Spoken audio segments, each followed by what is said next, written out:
వెంకటేశ్వర స్వామి భక్తులకు ఎంతో కాలంగా ఉన్నటువంటి అనేక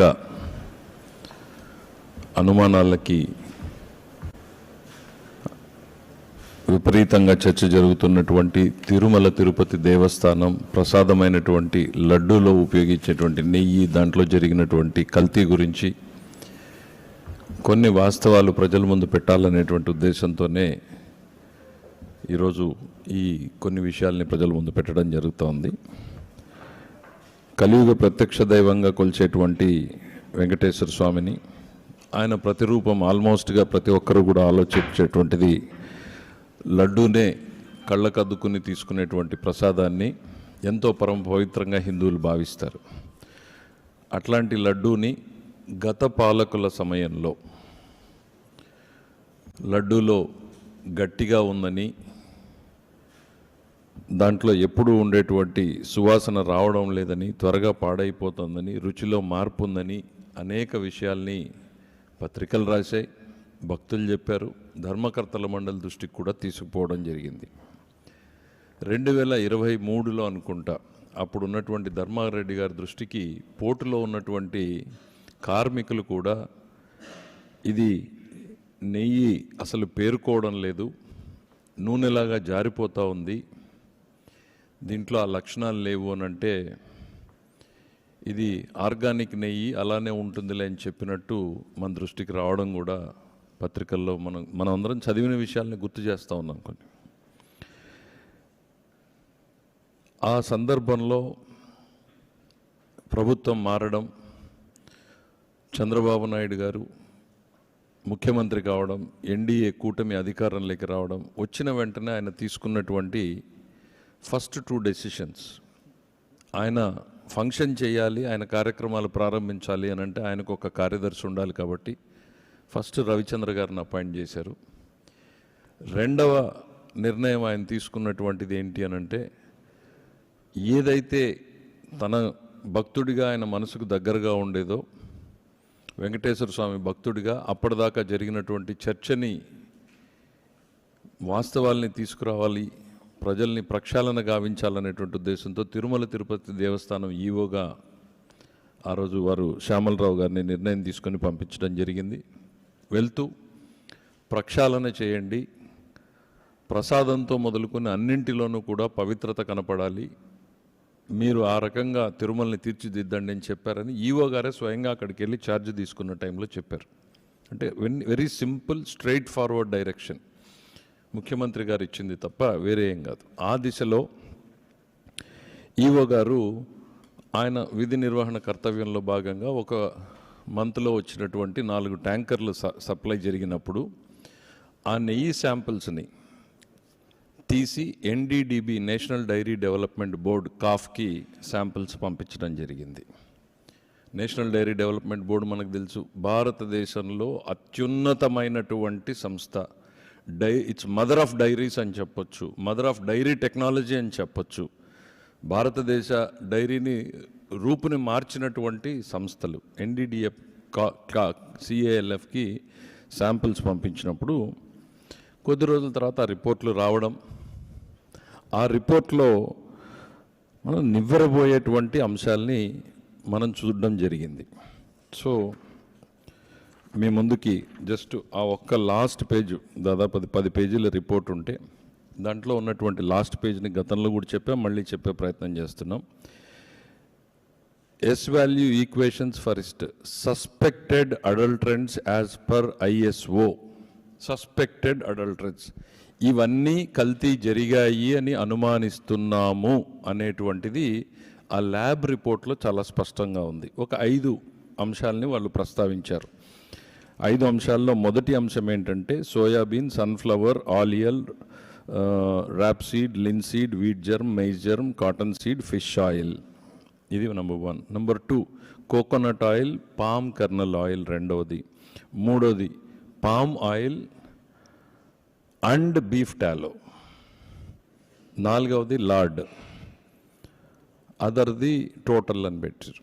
సో అంటే ఎన్డీడీబీ కాఫ్ ఏదైతే భారతదేశంలో డైరీ డెవలప్మెంట్లో అత్యున్నత స్థానంలో ఉందో, పరీక్ష చేయడానికి అత్యున్నతమైనటువంటి టెక్నాలజీ రీసెర్చ్ ఇన్స్టిట్యూట్లో 4 శాంపిల్స్లో ఈ 4 వెజిటబుల్ ఆయిల్స్తో పాటు జంతు కొవ్వులు కూడా ఉన్నాయి అనేటువంటి నివేదికని బహిర్గతపరచడం జరిగింది.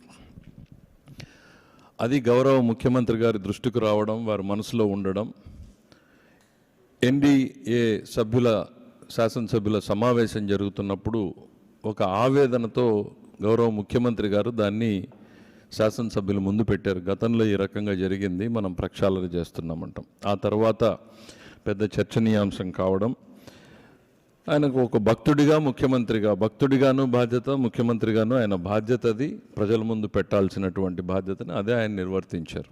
అందులో ఆ రోజు ఉన్నటువంటి రిపోర్ట్ని ప్రజల ముందు పెట్టారు ఆయన. అనంతరం జరిగినటువంటి పరిణామాలు ఏంటి అనేటువంటిది మనం చూసాం.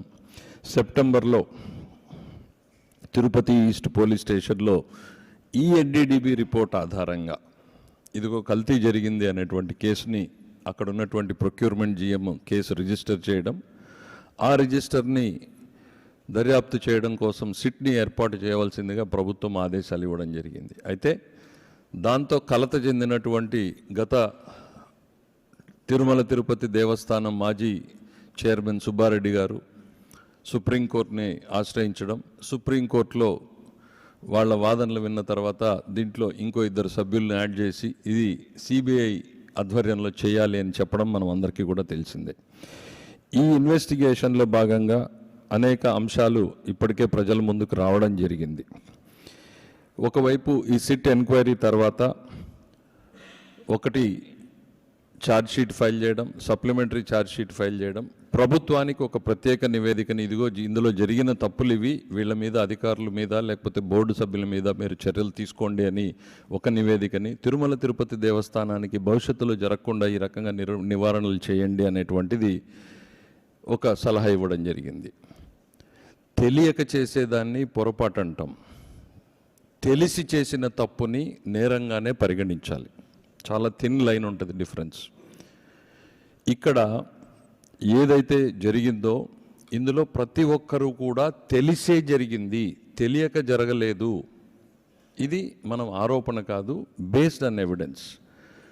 తెలిసి జరిగినా దాన్ని తొక్కిపెట్టి దాన్ని మార్చేటువంటి ప్రయత్నం చేసింది గత పాలక మండలి అనడానికి సిఎఫ్టిఆర్ఐ 2022 ఆగస్టు 3న ఇచ్చిన రిపోర్ట్. ఇది ప్రజల ముందుకు పెట్టాము ఇదివరకే. దీంట్లో చాలా స్పష్టంగా ఏం చెప్పింది అని అంటే, చివరి ఒక్క లైన్ మాత్రం, టెస్ట్ ఫర్ బెటాసిస్టోస్టెరాల్ పాజిటివ్. ఇప్పుడు ఏదైతే ఎన్డీడీబీ కాఫ్ టెస్ట్లో వచ్చిందో బెటాసిస్టోస్టెరాల్ ఉంటే ఇవన్నీ ఉండే అవకాశం ఉంది అని, దాంట్లో కన్క్లూజివ్గా రాకపోయినా బెటాసిస్టోస్టెరాల్ టెస్ట్ పాజిటివ్ అని వచ్చిందంటే దాదాపు ఆ డైరీ ఎక్స్పర్ట్స్ ఉన్నారు, ఆ డైరీ ఎక్స్పర్ట్స్ వీళ్ళందరూ దీన్ని ఈ సిఎఫ్టిఆర్ఐ రిపోర్ట్ని గత పాలక మండలి చైర్మన్ గారి దృష్టికి తీసుకెళ్లారు. తీసుకెళ్ళినట్టుగా ఒక నిందితుడు పేర్కొన్నట్టుగానే ఛార్జ్షీట్లోనూ వాళ్ళకు వచ్చినటువంటి దాంట్లో చెప్పారు అనేటువంటిది స్పష్టంగా తెలుస్తోంది మనకి. తెలిసిన తరువాత చైర్మన్ గారు సరిదిద్దేటువంటి చర్యలు తీసుకుని ఉంటే ఓకే, తెలియక జరిగింది, పొరపాటు జరిగింది, సరిదిద్దుతున్నారు, ఫైన్ అనుకోవచ్చు. దాన్ని తొక్కి పెట్టారు, దాని గురించి మాట్లాడలేదు, మాట్లాడడానికి వచ్చినటువంటి వ్యక్తుల్ని కూడా మాట్లాడకుండా చేశారు. ఇది 22లో జరిగిన నేరం.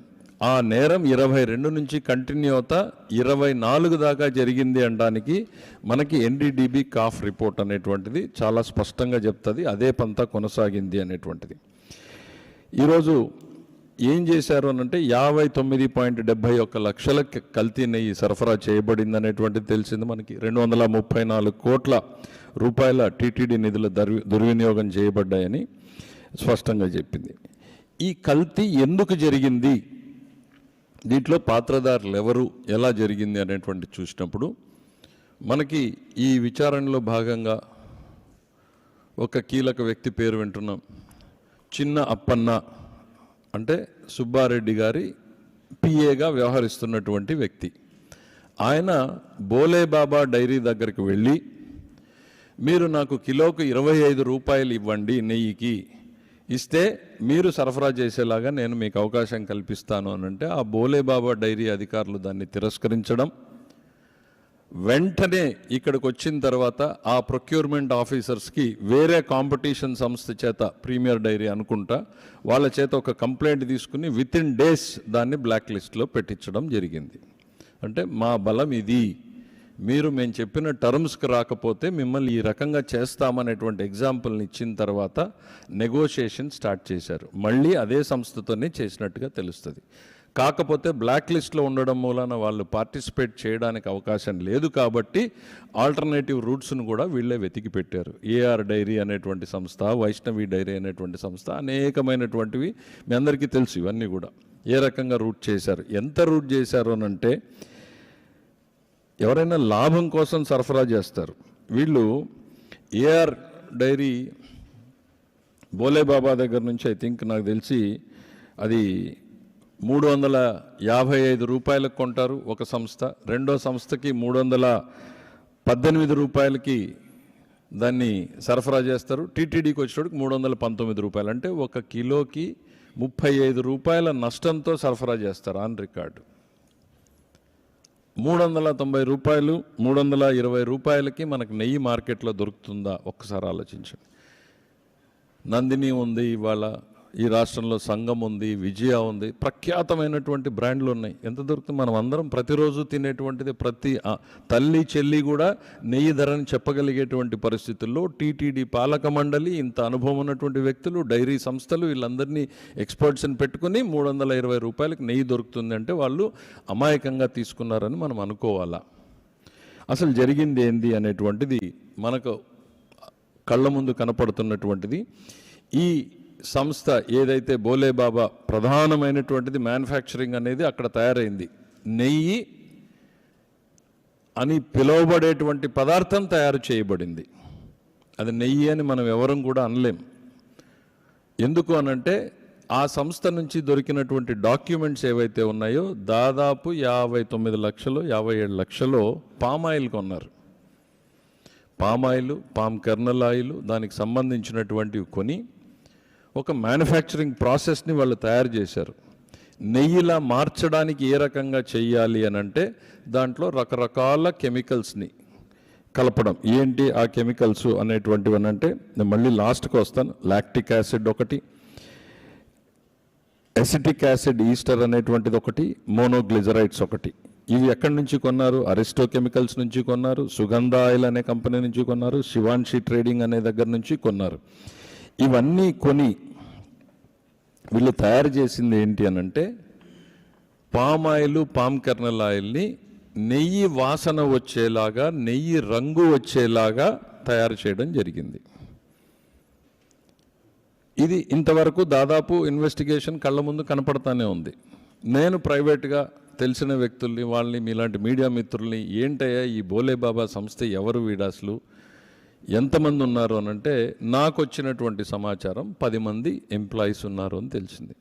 ఆ 10 మందిలో 2 స్వీపర్స్ అని, 2 వాచ్మెన్లు అని తెలిసింది. అంటే 6 మందితో ఇంత చేసేటువంటి అవకాశం. మరి తప్పెక్కడ జరిగింది అనేటువంటిది మనం చూసేటప్పుడు కీలకమైనటువంటి పరిణామాలు ఏంటి అని అంటే ఇందులో కుట్రలో ప్రధానమైనటువంటి భాగస్వామ్యం ఏంటి అని అంటే టెండర్స్లో ఉన్నటువంటి మార్పులు. గతంలో చంద్రబాబు నాయుడు గారు ముఖ్యమంత్రిగా ఉన్నప్పుడు ఉన్నటువంటి పాలక మండలిలో ఉన్నటువంటి సభ్యులు నిబంధనలని, నెయ్యి ప్రొక్యూర్మెంట్లో కఠినతరం చేయాలని, నాణ్యత ఉండాలని ఆ రోజు ఉన్నటువంటి సభ్యులు బోండా ఉమామహేశ్వరరావు లాంటి వ్యక్తులందరూ కూడా నిబంధనలు కొన్ని రికమెండ్ చేస్తే ఆ తర్వాత ప్రభుత్వం మారడం, వచ్చిన తర్వాత ఇదే పాలక మండలి వాటిని ఆమోదించడం, ధర్మారెడ్డి గారు నేతృత్వంలో ఈ నిబంధనలన్నీ ఆమోదించారు. ఏంటి ఆ నిబంధనలు ఆ రోజు పెట్టినటువంటివి అంటే డైరీకి క్వాలిఫికేషన్ మినిమం 3 ఏళ్ల పాటు డైరీ రంగంలో పనిచేసి ఉండాలి, 250 కోట్ల టర్నోవర్ ఉండాలి, 4 లక్షల లీటర్ల పాలు ప్రొక్యూర్ చేస్తూ ఉండాలి, 12 టన్నుల వెన్నని సేకరించి ఉండాలి, కనీసం 8 టన్నుల నెయ్యి చేసే సామర్థ్యం ఉండాలి. ఇవి ఒక డైరీకి పెట్టింది. దీంతో బలమైనటువంటివి, నాణ్యమైనటువంటి సంస్థలు మాత్రమే వస్తాయని కరెక్ట్గా 5 నెలలు తిరక్క ముందే ఈ కంపెనీలన్నింటినీ అవకాశం కల్పించాలి. ఈ నెగోషియేషన్ ఒకవైపు నడుస్తూ ఉంది ప్యారలల్గా. సుబ్బారెడ్డి గారి పిఏ ఒకవైపు నెగోషియేషన్ చేస్తూ ఉన్నాడు. ఈ కార్యక్రమం నడుస్తూ ఉండగానే వీళ్ళందరికీ మార్గం కల్పించడానికి ఇక్కడ నిబంధనలని సరళీకృతం చేయడం మొదలుపెట్టారు. ఏం చేశారు అంటే కాన్స్పిరసీ కళ్ళ ముందు కనపడుతుంది. అక్కడ నెగోషియేషన్ నడుస్తుంది, కఠినమైన నిబంధనలు ఉన్నాయి. ఆ నిబంధనల ప్రకారం వాళ్ళు రాలేరు కాబట్టి వాళ్ళని ఇక్కడికి తీసుకురావడం కోసం నిబంధనల మార్పు చేశారు. ఏం చేశారు? 3 సంవత్సరాల నుంచి 1 సంవత్సరం అనుభవం ఉంటే చాలు అని చెప్పారు. 150 కోట్ల టర్నోవర్ ఉంటే చాలు అని చెప్పారు. 4 లక్షల లీటర్ల పాలు సేకరించే సామర్థ్యం ఉండాలి, సేకరించి ఉండాలి అన్న నిబంధనని పూర్తిగా తీసేశారు. అంటే పాలు లేకుండా నెయ్యి చేసే విధానాన్ని వీళ్ళు మార్గం సుగమం చేశారు. ఆ తర్వాత ఈ 12 లక్షల టన్నుల వెన్న సేకరణ అనేదాన్ని పూర్తిగా తీసి 3 టన్నులు చేశారు. నెయ్యి చేసే సామర్థ్యం మొత్తం తీసేశారు. అసలు ఈ నిబంధనల మార్పుతోనే ఈ మొత్తం కాన్స్పిరసీ నడిచింది. ఒకవైపు నెగోషియేషను, మరోవైపు నిబంధనలను మార్చేటువంటి కుట్ర. మార్చి ఆ పాత్రదారులు వచ్చారు. వచ్చిన తర్వాత ఏం జరిగిందో మనం కళ్ళ ముందు చూసాం. పామాయిల్, కర్నల్ ఆయిల్ని పెట్టి వీళ్ళందరూ సరఫరా చేయడం. ఆ వైష్ణవి డైరీ అనేటువంటిది మనకి చదివితే అర్థమయ్యేది ఏంటంటే, బోలే బాబా రాలేడు కాబట్టి ఆ ఏఆర్ డైరీ మిగిలిన డైరీల్ని మాట్లాడుకున్నప్పుడు అది సిక్ డైరీ ఒక యూనిట్ అయితే దాదాపు మూతపడిపోయినటువంటి యూనిట్. వాళ్ళందరూ మళ్ళీ ఫేక్ డాక్యుమెంట్స్ తమకు అనుభవం ఉన్నట్టు బోలే బాబా డైరీ ఫేక్ డాక్యుమెంట్స్ క్రియేట్ చేస్తుంది. ఇక్కడికి వచ్చినటువంటి మిగిలిన వైష్ణవి డైరీలు కానీ మిగిలిన డైరీలు కానీ మొత్తం ఫేక్ డాక్యుమెంట్లు, ఫోర్జ్డ్ డాక్యుమెంట్లు, పాలుగా ఉన్నట్టు నెయ్యిగా ఉన్నట్టు రకరకాలుగా ఫోర్జ్డ్ డాక్యుమెంట్లు పెడతారు. అక్కడి నుంచి ట్యాంకర్లలో వచ్చినట్టు ఇక్కడికి సరఫరా పోయినట్టు ఇవన్నీ కూడా మనకి కమర్షియల్ ట్యాక్స్లో ఎస్టాబ్లిష్ చేశారు. అవన్నీ మన చెక్ పోస్టులు దాటాయా లేదా అని చూస్తే అసలు ఆ ట్యాంకర్ల మూవ్మెంటే లేదు. డైరెక్ట్గా ఎక్కడి నుంచి ఎక్కడికి పోయినాయి, రికార్డులో మాత్రం ఇంకో రకంగా పోయినట్టు. ఇంత నడిపితే కూడా అసలు అందులో నెయ్యి ఉందా, మిగిలిన ఏమైనా ఉందా అంటే 1 లీటర్ కూడా నెయ్యి లేదనేటువంటిది స్పష్టంగా చెప్పారు. ఇక 2 రిపోర్ట్లు నేను చెప్పాను. 3వది ఇవాళ జగన్మోహన్ రెడ్డి గారు కానీ వాళ్ళ పార్టీకి సంబంధించినటువంటి నేతలు కానీ ఇవాళ మాట్లాడుతున్నటువంటి మాటలను చూస్తే బాధేస్తుంది. మాకు ముఖ్యమంత్రి గారు దీని మీద ఎందుకు కాస్త తెలుగుదేశం పార్టీ ఆలోచించి అడుగులేసింది అనేటువంటిది కూడా ఈరోజు చెప్పాలి. దేవుడికి సంబంధించినటువంటి వ్యవహారం జాగ్రత్తగా మాట్లాడేటువంటిది. తిరుపతి గౌరవానికి కానీ స్వామి ప్రతిష్టకు కానీ ఏ రకమైనటువంటి నష్టము కలగకుండా ఉండాలి మన మాటతోటి అనేటువంటిది చెప్పడంతో ప్రతి ఒక్కరు ఆచితూస్తూ ఉంటే అదేదో చెప్పినట్టుగా సత్యం అడుగు బయట పెట్టే లోపల అబద్ధం ఊరు చుట్టేసి వస్తుంది అన్నట్టుగా మాకేదో క్లీన్ చిట్ ఇచ్చేసింది అన్న ప్రచారాన్ని చేసుకోవడం దుర్వినియోగం. ఈ సిట్ దాన్ని తర్వాత ఐసీఏఆర్ ఎన్డీఆర్ఐకి సంబంధించినటువంటి దానికి పంపితే వాళ్ళు ఏమన్నారు, ఈ ల్యాబొరేటరీకి ఏంటి ఎన్డీఆర్ఐ సంస్థ అని అంటే వాళ్ళు పంపించారు. ఒక నిమిషం, నేను దాన్ని క్వశ్చన్ చేయట్లేదు. ఎన్డీఆర్ఐ ఏం చెప్పిందో వాళ్ళ కవరింగ్ లెటర్లో, these samples were tested by laboratory in house methodology, మా సొంత మెథడాలజీతో మేము దీన్ని పరీక్ష చేశాం, which is not a routine method. ఇది జనరల్గా ప్రాక్టీస్లో ఉండేటువంటి మెథడ్ కాదు. ఇప్పుడు మనం బ్లడ్ శాంపిల్ ఇస్తాం, తిరుపతిలో ఇచ్చినా, ఢిల్లీలో ఇచ్చినా, విజయవాడలో ఇచ్చినా బ్లడ్ శాంపిల్కి 2-3 రెగ్యులర్ మెథడ్స్ ఉన్నాయి. ఇది అట్లా ఎస్టాబ్లిష్డ్ మెథడ్ కాదు. దీనికి థర్డ్ పార్టీ వ్యాలిడేషన్ ఇంతవరకు జరగలేదు, పెండింగ్లో ఉంది. సొంత మెథడాలజీ, జనరల్గా చేసే మెథడాలజీ కాదు, దీన్ని థర్డ్ పార్టీ వ్యాలిడేషన్ జరగలేదు. పోనీ ఇది ఏమైనాదంటే మేము ఇంతవరకు కమర్షియల్గా దీన్ని ఎక్కడ కూడా టెస్ట్ చేయడం లేదు. సో ప్రాబబ్లీ దీన్ని బట్టి అర్థమైంది ఏంటంటే this is the first report. దీనికి వ్యాలిడేషన్ ఉందా లేదా అనేటువంటిది మనం తర్వాత పక్కన పెడదాం. It is also submitted that at present we do not have the methodology to check the presence of the animal fat like tallow or fish oil. మాకు ఈ రెండింటిని చెక్ చేసేటువంటి సామర్థ్యం లేదు అని ఒకవైపు ఎన్డీడీబీ కాఫ్ ఇచ్చినటువంటి రిపోర్ట్లో ఇవి జంతువు కొవ్వు కలిసేటువంటి అనుమానం ఉంది, అవకాశం ఉంది అనే అనుమానాస్పద వ్యక్తులుగా అక్కడ రిపోర్ట్ వస్తుంది. సిఎఫ్టిఆర్ఐ సిమిలర్ రిపోర్ట్ ఉంటుంది, దాన్ని తొక్కి పెడతారు. కానీ ఎన్డీఆర్ఐలో ఈ రిపోర్ట్ మాకు సామర్థ్యం లేదు ఈ పరీక్షలు చేసే అనేటువంటి వాళ్ళ రిపోర్టుని పట్టుకుని జగన్మోహన్ రెడ్డి గారు బయట మాట్లాడతారు. సరే, మనం జనరల్గా ఏం జరిగింది అనేటువంటి చూసినప్పుడు, ఒక భక్తుడిగా నేను కూడా ఆలోచించినప్పుడు అసలు అనిమల్ ఫ్యాట్ ఇందులో కలిసే అవకాశం ఎట్లా ఉంది అనేటప్పుడు వాళ్ళు చెప్పినటువంటి సంస్థలు మాత్రం చూశారు. ఇది నేను సిట్లో ఉన్నది కదా, వాళ్ళు చెప్పినటువంటి సంస్థలు ఏం చేశారు, ఈ అరిస్టో కెమికల్స్ కానీ, సుగంధ ఆయిల్స్ అనే కంపెనీ కానీ, శివాన్సి ట్రేడింగ్ కానీ, ఇట్లా కంపెనీలని వీళ్ళందరూ సప్లైస్ కొన్నారు, వాళ్ళ స్టేట్మెంట్లు తీసుకున్నారు. అయితే నేను కొంచెం ఇది పోయి అసలు ఏంటి ఎసిటిక్ యాసిడ్ ఈస్టర్స్ ఏంటి, మోనోగ్లిజరైడ్స్ ఏంటి, ఇవన్నీ చూసినప్పుడు వీటిని ఇంపోర్ట్ చేసుకున్నట్టుగా తెలిసింది. ఇది మరి సిట్ దాన్ని ఏ రకంగా చూసిందో మనకు పూర్తిగా తెలియాలి.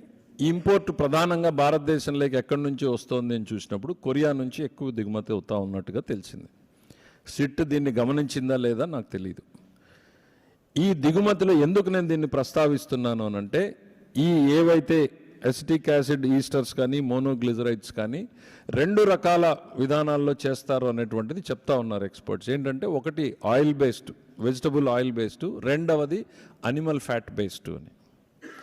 సో అనిమల్ ఫ్యాట్ బేస్డ్ చేసినప్పుడు ధర తక్కువగా ఉంది అంతర్జాతీయ మార్కెట్లోని.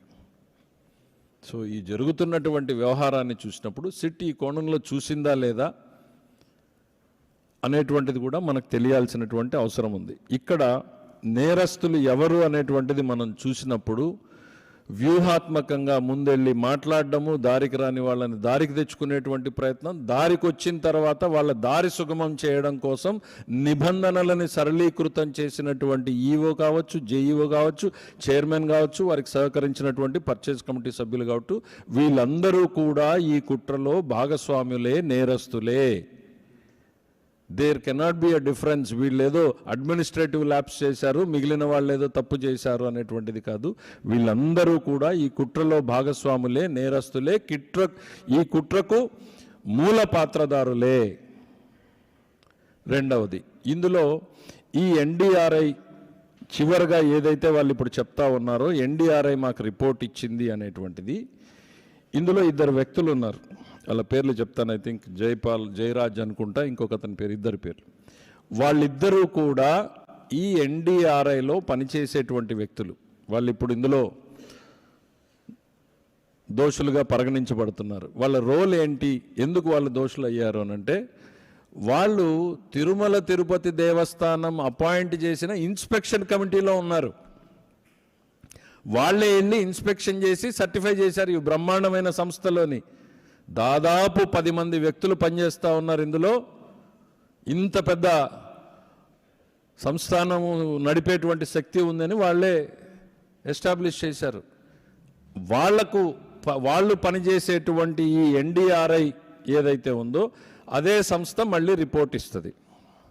So this is an inference, I leave it to open. అందరం కూడా సమాజంలో మనం చూస్తూ ఉన్నాం. ఈ ఎన్డీఆర్ఐ సంస్థలో పనిచేసేటువంటి 2 వ్యక్తులే టీటీడీలో సెలక్షన్ కమిటీలో, ఇన్స్పెక్షన్ కమిటీలో వెళ్తారు. అది అద్భుతమైన సంస్థ అంటారు. ఇవాళ మళ్ళీ అదే సంస్థకి టెస్టింగ్కి వెళ్తుంది. ఆ సంస్థ గత ల్యాబొరేటరీ విధానానికి భిన్నంగా నివేదికని మా దగ్గర సామర్థ్యం లేదు అంటే మీరు ఏమైనా ఆలోచించుకోండి. పరీక్ష చేసే సామర్థ్యం మాకు లేదని చెప్పేస్తుంది. అంటే ఉంది అని చెప్తున్నట్ట, లేదు అని ఈ 2 చెప్పకుండా మా దగ్గర ఆ సామర్థ్యం లేదు అని చెప్తే, ఒకవైపు దేశంలో అత్యున్నతమైనటువంటి సంస్థ ఎన్డీడీబీ, వాళ్ళేమో ఇందులో ఉండే అవకాశం ఉంది అని ఇవ్వడం, ఇది నేపథ్యం. ఈ నేపథ్యాన్ని మీ ద్వారా ప్రజలకు వివరించడం కోసమే నా ఈ ప్రయత్నం. దయచేసి దీన్ని అందరూ కూడా ఇంకేమైనా క్లారిఫికేషన్స్ ఉంటే మీకు తర్వాత కూడా ఇవ్వడం జరుగుతుందని తెలియజేస్తున్నాను.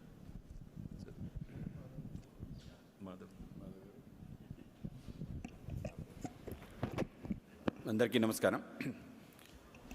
ఒక కల్తీ మనస్తత్వం అలాగే కల్తీ పాలనతో వచ్చిన ఏదైతే పర్యవసానం ఉందో మనం చూడటం జరిగింది. మన దేవాలయ వ్యవస్థని దిగజార్చే ప్రయత్నం, పవిత్ర మూర్తుల పైన దాడులు చేయటం, సుమారు 200 పైగా దేవాలయాలు గత ప్రభుత్వ హయాంలో దాడులు జరిగి అవి తుంటరి చర్యలుగా దాన్ని పక్కన పెట్టే ఒక ప్రయత్నం. అలాగే దేవాలయ వ్యవస్థలో ఉండే అనేక రకాల విషయాలపైన చేస్తున్న అనేక రకాల విషయాల యొక్క పరాకాష్టే తిరుమల తిరుపతి దేవస్థానం సంబంధించిన కల్తీ లడ్డు వ్యవహారంగా మేము భావిస్తాం.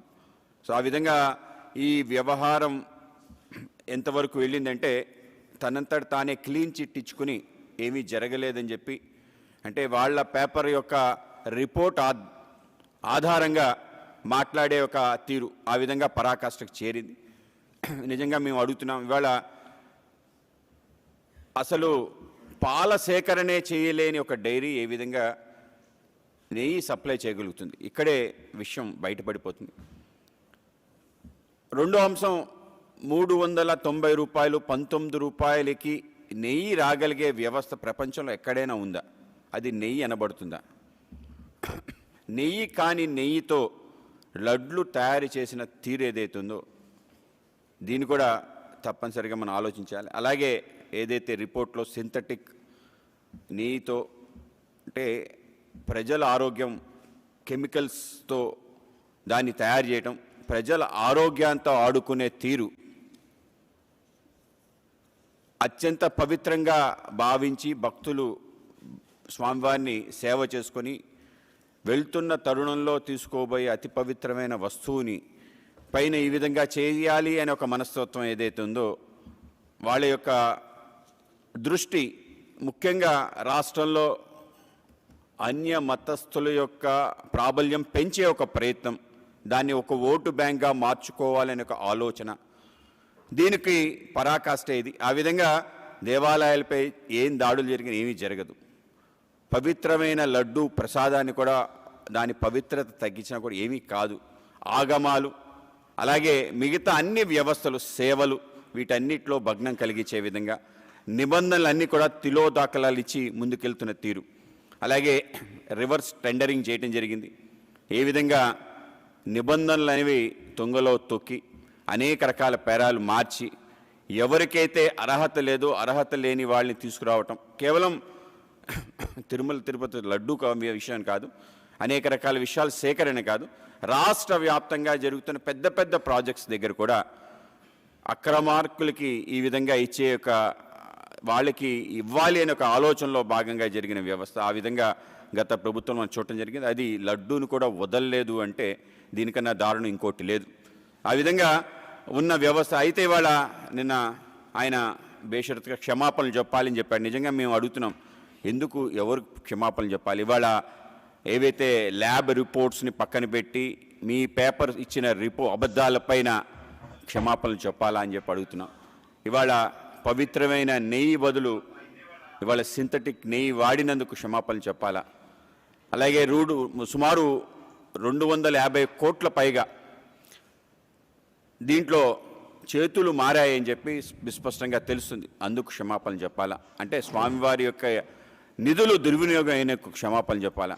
సుమారు 58 లక్షల కేజీల యొక్క నెయ్యి దీనికి వాడినట్టు, అంటే ఎవరైతే నిబంధనలు లేకుండా అక్రమ మార్గంలో నెయ్యిని కూడా చేయలేని యొక్క వ్యవస్థలు కలిగిన వ్యక్తుల ద్వారా వాళ్ళ యొక్క సంస్థల ద్వారా తెచ్చిన నెయ్యికి సంబంధించి చెప్పాలా? అలాగే అన్య మతస్థుల్ని పెద్ద ఎత్తున చైర్మన్లుగా, మెంబర్లుగా, అనేక రకాల ఉద్యోగస్తులుగా పెట్టి పవిత్రతను భంగం కలిగించి అనేక రకాల ఉద్దాంతాలు జరిగినందుక అని చెప్పి మేము ప్రశ్నిస్తున్నాం.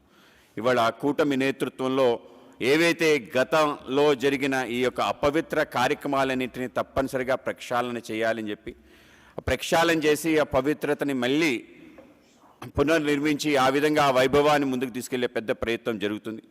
ఎక్కడ కూడా రాజీ లేకుండా ఇటువంటి విషయాలపై ముందుకెళ్ళాలి అని చెప్పి ఒక సమిష్టి ఆలోచన ఏదైతే ఉందో, ఏ విశ్వాసంతో అయితే ప్రజలందరూ కూడా ఇవాళ ఈ ప్రభుత్వానికి యొక్క అధికారాన్ని ఇచ్చి ముందుకు తీసుకెళ్తున్నారో దాన్ని మరింత ముందుకు తీసుకెళ్ళడానికి ఎక్కడ కూడా భక్తుల యొక్క మనోభావాలు సన్నగిల్లకుండా ఉండే విధంగా, వాళ్ళ భక్తి విశ్వాసాలపైన ఎటువంటి ఆటంకం రాకుండా ఉండే విధంగా తప్పనిసరిగా కూటమి నేతృత్వంలో ప్రయత్నం జరుగుతుంది. అలాగే ఏ ప్రయత్నం ద్వారా భగ్నం చేయాలనుకున్నా ఇది మరీ పునరావృతం కాకుండా నిబంధనలు కఠినంగా పెట్టి స్వామివారి సంబంధించిన కైంకర్యాలు, సేవలు, అలాగే ముఖ్యంగా ఈ యొక్క ప్రసాదాలు ఏవైతే దిట్టమంటారో సుమారు వేల సంవత్సరాల క్రితం రాయటం జరిగింది. అది గ్రంథస్థం కూడా చేయటంది. బ్రిటిష్ సమయంలో కూడా వాటికి సంబంధించి ఎంత దేనికి వాడాలి అని చెప్పి పోర్టులో దిట్టాన్ని ఏ విధంగా ప్రసాదాలు ఏ విధంగా తయారు చేయాలి, వాటిని తూచా తప్పకుండా ఆ యొక్క సేకరణ చేసి వాటిని ఆ విధంగా ఇచ్చే ప్రయత్నం తప్పనిసరిగా కూటమి ఆధ్వర్యంలో చేస్తాం. అలాగే కేవలం ఈ దేవాలయం అన్ని దేవాలయ యొక్క పవిత్రతను కాపాడే విధంగా, అలాగే హైందవ మనోభావాలు ఎక్కడ కూడా గాయం పడకుండా ఉండే విధంగా ప్రయత్నం చేసి ముందుకు తీసుకెళ్తాం. ఆ విధంగానే గత ప్రభుత్వం చేసిన అనేక రకాల విషయాలు, దేవాలయాలకు సంబంధించిన రథాలని దగ్ధం చేయటం కానీ, అనేక రకాల వస్తువుల్ని మాయం చేయటం కానీ, అలాగే శిరచ్ఛేదనం లాంటి అత్యంత ఘోరమైన ఘటనలు చేయటం కానీ, అలాగే వీటితో పాటు ఇంకా పరాకాష్ట అంటే స్వయంగా డీజీపీ చేత వాళ్ళు ఆ రోజు క్లీన్ చిట్ ఇప్పించుకొని ఇది టీడీపీ, బీజేపీ, ఆర్ఎస్ఎస్ వాళ్ళు చేసి ఉండొచ్చు అని స్వయంగా డీజీపీఏ నిస్సగ్గుగా యూనిఫామ్ వేసుకొని కండువా తక్కువ, వైసీపీ కండువా తక్కువ ఆ విధంగా మాట్లాడిన తీరు అంటే ఆ విధంగా ఎంతకైనా దిగజారచ్చు అని చెప్పే పరిపాలన మనం చూసాం. కనుక వాటన్నిటినీ పక్కన పెట్టి ప్రజల యొక్క విశ్వాసం, మనోభావాలు ఏవైతున్నాయో వాటిని కాపాడడానికి 100% మీ అందరం కలిసికట్టుగా ముందుకెళ్తామనే విషయం మీ అందరికీ తెలియజేస్తున్నాం.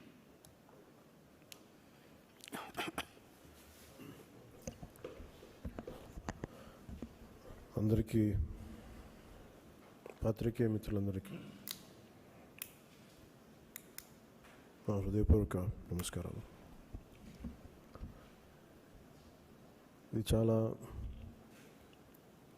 సీరియస్ మతం అనగానే, ఫెయిత్ అనగానే, ధర్మం, ఇవన్నీ చాలా లోతైనవి, బాగా సెన్సిటివ్. కానీ ఇలాంటివి ఒక మాట మాట్లాడాలి అంటే చాలా చాలా ఆలోచించి దీన్ని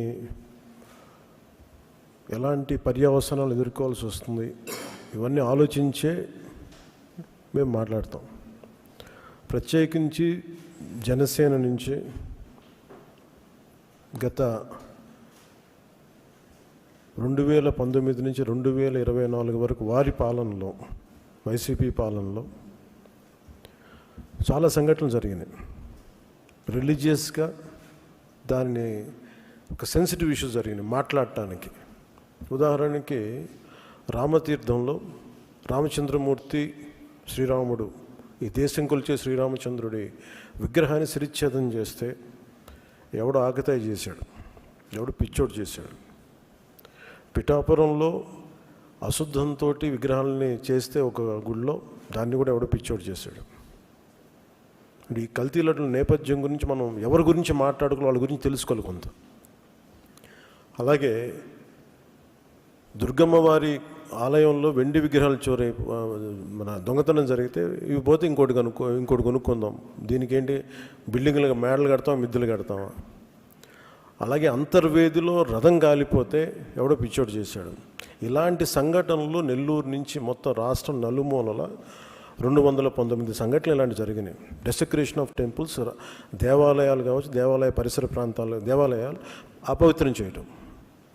ఎక్కడ కూడా ఒక్కరి నిర్ణయం తీసుకున్న దాఖలాలు ఎక్కడా లేవు. ఇలాంటి నేపథ్యంలో కూడా ప్రత్యేకించి జనసేన నుంచి కానీ మేము ఎక్కడ చాలా దాన్ని పొలిటికల్గా కానీ దాని ఒక మైలేజ్ వస్తుందేమో, దాని ఒక ఎమోషనల్ ఓట్ బ్యాంక్, అసలు ఆ నిర్ణయం ఎప్పుడు తీసుకోలేం. పదే చెప్పాము, కరెక్షన్ చేశాను తప్ప.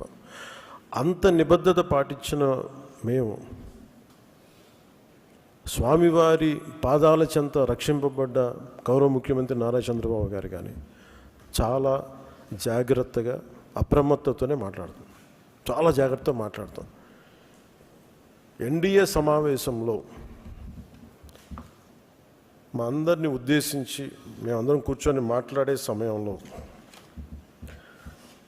NDDM, National dairy Development Board, ఈ రిపోర్టు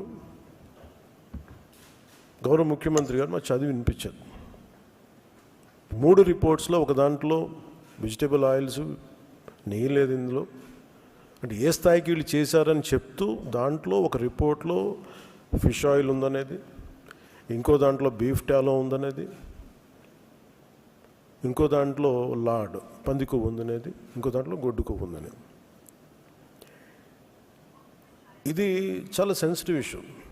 ఇది ఒక రిపోర్ట్, అది సాలిడ్ రిపోర్ట్. అది ఇది మాట్లాడేటప్పుడు మేము ఆలోచించుకొని మాట్లాడి, నేను కూడా దాన్ని ముందుకు తీసుకెళ్ళినప్పుడు పర్యవసానాలన్నీ ఆలోచించి, కానీ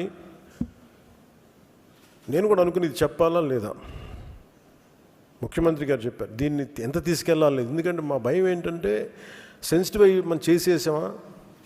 భగవంతుడితోటి మీకు గతంలో చెప్పినట్టుగా రామచంద్రమూర్తిగా విగ్రహం తల నరికేస్తే రామతీర్థంలో, దాన్ని చేయడం మళ్ళీ ఇప్పుడు చేసి దీని మీద మనం తప్పుగా అనుకుంటారా, లేదంటే దీన్ని కూర్చోబెట్టి రాజకీయ పరంగా లబ్ధి పొందుతారు, ఇలా ఆలోచిస్తారని చెప్పి 1-2 రోజులు ఆలోచించినా కానీ చెప్పకపోతే ఏం జరుగుతుంది. రేపు పొద్దున మీ అందరికీ తెలిసి కూడా మీరు ఎందుకు మాట్లాడలేదు, అదొక ప్రశ్న ఉంటుంది. అందుకని దాన్ని మాట్లాడాల్సి వచ్చింది. ఎందుకంటే ఆల్రెడీ మేము గవర్నమెంట్ ఫామ్ అయ్యాం, 5 years మేమే ప్రభుత్వంలో ఉంటాం. ఇది లాస్ట్ 6 నెలల్లో ఏదైనా ఉందంటే ఒక మేము ఇలాంటి ఏదైనా చేసాం ఒక అర్థం ఉంటుంది. వచ్చిన 2 నెలలు మాకు ఏం అవసరం ఉంది, 5 years ఈ ప్రభుత్వమే ఉంటుంది. ప్రజలు ఎన్నుకున్నారు. ఇది తీసుకెళ్ళకపోతే తప్పు అవుద్ది. ఎందుకంటే మా బేసిక్గా అందరం ప్రతి మతాన్ని గౌరవించే సంస్కృతి ఇది.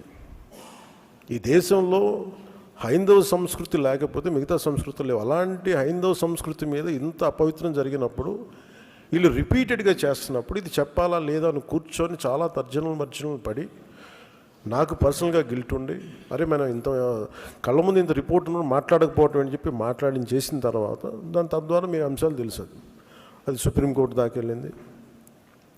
కొంతమంది మీరు ఇట్లా అన్నారు, రాజకీయ లబ్ధి అన్నారు.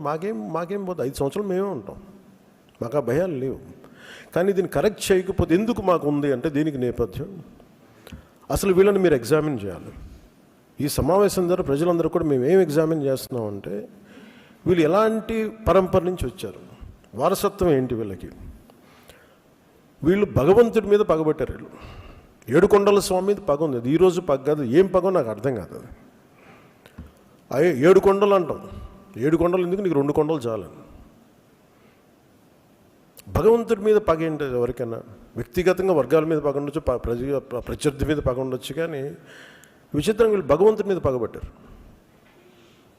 మేము ఆ కోణంలోంచి నాకు అనిపించింది దీన్ని కరెక్ట్ చేయాలి, ఇది చెప్పాలి. ఇది నేను ఎందుకంటే నేను మాట్లాడేటప్పుడు మేము చాలా ఒళ్ళు దగ్గర పెట్టుకొని మాట్లాడతాం. ఎందుకంటే వీల్ ఫేస్ ద కాన్సిక్వెన్స్ మాకు తెలుసు. ఉదాహరణకి మీకు అయోధ్య రామ మందిరం నిర్మాణానికి ఈ దేశం ఎంత తల్లడిల్లిపోయింది, ఎంత కదిలింది, ఎన్ని గొడవలు జరిగినాయి. ఇలాంటి దీనికి కూడా వీళ్ళు పంపించిన దాదాపు 1,00,000 లడ్డూలు ఇవన్నీ కూర్చోబెట్టి ఇన్ఫర్మేషన్ తీసుకుంటామంటే, ఒకటి అసలు ఏం జరిగింది అన్నీ మొన్న వీళ్ళు చెప్పిన రిపోర్ట్లోనే దాంట్లో యానిమల్ కొవ్వు లేదంటున్నారు. సరే, ఫర్ ఎగ్జాంపుల్ నేను ఒక ఆర్గ్యుమెంట్ సేక్ అన్ని రిపోర్ట్స్లో కూడా ఎక్కడ కూడా ఈ నెయ్యిలో నెయ్యి లేదు. 59,70,000 పైచిలుకు కిలోలు 59,70,000 కిలోల నెయ్యి మీరు ఇది ఈ అసలు కల్తీ నెయ్యి అన్న కూడా దీన్ని కల్తీ వనస్పతి, కల్తీ పామాయిల్ అనాలి దీన్ని. ఇవి దీంతో కలిపి ఇన్ని కోట్ల లడ్డూలు చేసిన తర్వాత దాంట్లో 1,00,000 లడ్డూలు అక్కడ కూడా పంపించారు, అయోధ్య కూడా పంపించారు. వీటి నేపథ్యం మొత్తం రిపోర్ట్స్ అన్నీ వచ్చిన తర్వాత ఈ నెయ్యిలో ఎక్కడా కూడా 59,70,000 ఇక్కడ లడ్లు దీనికి సంబంధించింది వీళ్ళు అనుకున్న సోకాళ్ళు నెయ్యి సప్లై చేసి దాంట్లో ఆన్ రికార్డ్ 58 లక్షల పామ్ ఆయిల్ దానికి సంబంధించిన ప్లాంట్ బేస్డ్ అన్నీ దొరికినాయి. అవి కాకుండా 1,70,000 నుంచి దాదాపు 2 లక్షల వరకు కెమికల్స్ దొరికినాయి. ఇవి ఆన్ రికార్డ్ వాళ్ళు కొన్నట్టు. మీకు టీటీడీకి మేము ఇన్ని 59 లక్షల పైచీలకు నెయ్యి సప్లై చేసామంటే ఆ పర్టికులర్ కంపెనీ 58 లక్షల పైచీలకు వీళ్ళు మనకి పామ్ ఆయిల్ దానికి సంబంధిత అన్నీ కొన్నారు. అలాగే 1,70,000 ఈ కెమికల్స్ కొన్నారు. ఇవన్నీ చాలా ఆన్ రికార్డ్ దొరికారు. ఎక్కడా కూడా సిబిఐ కానీ ఎక్కడ క్లీన్ చిట్ ఇవ్వలేదు. ఎక్కడ ఇవ్వలేదు. వాళ్ళు వెరీ క్లియర్ కట్గా చెప్పింది ఈ నెయ్యిలో పూర్తిగా ఇది ప్లాంట్ బేస్డ్, అంటే ఇది దీంట్లో నెయ్యి మన పాల నుంచి పాల కొవ్వు నుంచి రావాల్సింది, దీంట్లో ఇది లేదు. చాలా చాలా స్పష్టంగా అది చెప్పారు. మిగతాయి మేము నిర్ధారించలేకపోతాం, మా దగ్గర ఇన్ఫర్మేషన్ లేదనేది ఒక రిపోర్ట్ వాళ్ళు చెప్పింది.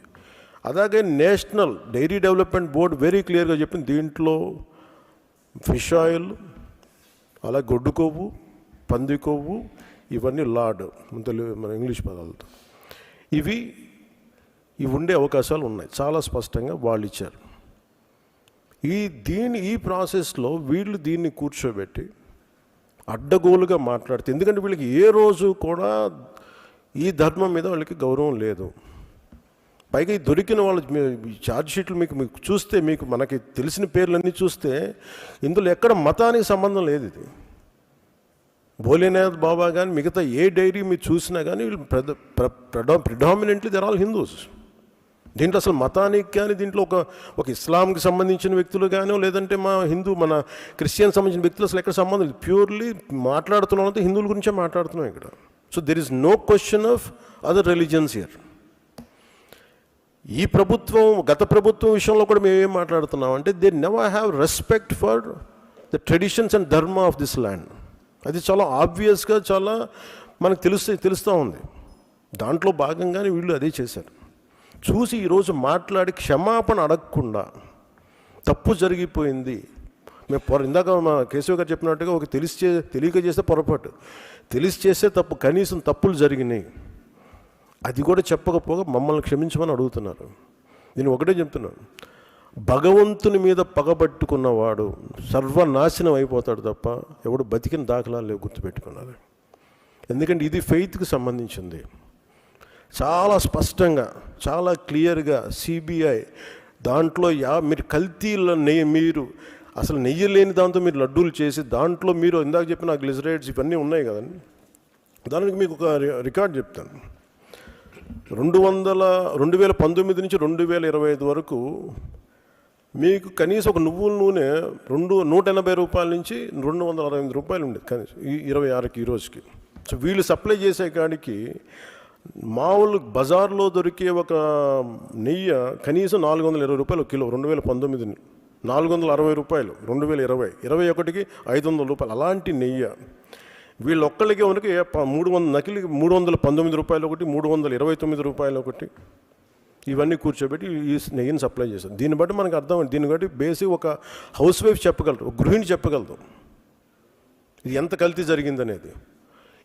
ఇలాంటి నెయ్యిని కూర్చోబెట్టి ఇది భగవంతుడికి ఇచ్చి ఈరోజు బుకాయించి తప్పులు చేసి మళ్ళీ ఈరోజు ఏం లేదని మాట్లాడుతూ ఉన్నారు వీళ్ళు. మీరు వివేకానంద రెడ్డి గారు పబ్లిక్గా మర్డర్ జరుగుతుంది, రోడ్డు మీదకి వెళ్ళి చిన్నపిల్లవాడికి తెలుస్తుంది అత్యంత హేయమైనగా చంపేశారని. అది మర్డర్ కాదు, గుండెపోటని చెప్తారు. వెండి విగ్రహాలు పోతే, అమ్మవారి విగ్రహాలు పోతే పోయిందంటారు. విగ్రహం కాల్చి ఎవరిన అపవిత్రం జరిగితే ఎవడు పిచ్చోడు చేశాడు అంటారు. ఈరోజు కల్తీ జరిగింది మాట అసలు కల్తీ లేదు, ఇది పూర్తిగా మాకు క్లీన్ చిట్ ఇచ్చిందంటారు. దీన్ని బట్టి మనం అందరం అర్థం చేసుకోవాల్సింది, ఇది వీళ్ళకి దీని మీద గౌరవం లేదు. వీళ్ళకి 7 కొండల వాడికి 2 కొండలు చాలు అన్న ఆలోచన విధానం నుంచి పుట్టిన వాళ్ళు ఈరోజు ఏ స్థాయికైనా దిగజారగలరో ఇది చాలా ప్రస్ఫుటంగా మనందరికీ తెలియజేస్తూ ఉంది. ఇది we're very very clear about protecting the traditional Hindu values, dharmic values. We're very clear about it. మేము చాలా చాలా స్పష్టంగా ఉన్నాం. మేము ఇక్కడ కల్తీ జరిగింది అంటే వేరే మతాలు అనటం కానీ, వేరే విశ్వాసాలను కించపరచడం కానీ ఎక్కడ లేదు. ఒక తప్పు జరిగింది, అడల్టరేషన్ జరిగింది, we're very clear about it. దీని వెనకడుగు వేసే లేవు, చాలా పొరపాట్లు జరిగినాయి.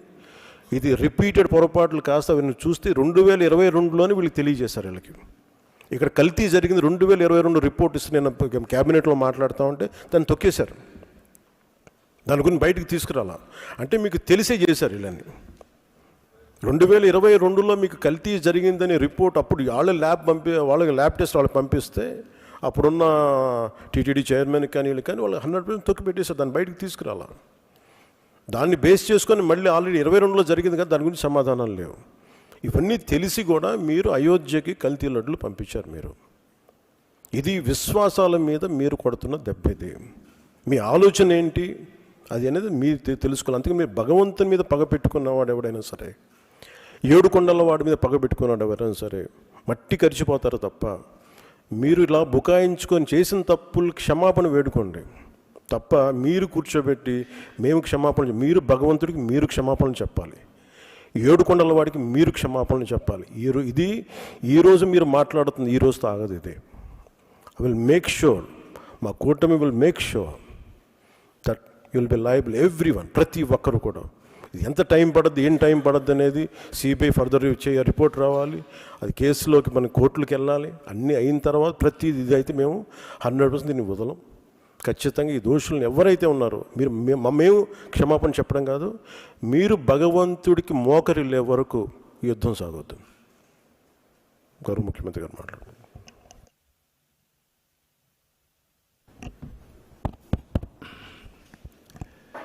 అందరికీ నమస్కారాలు.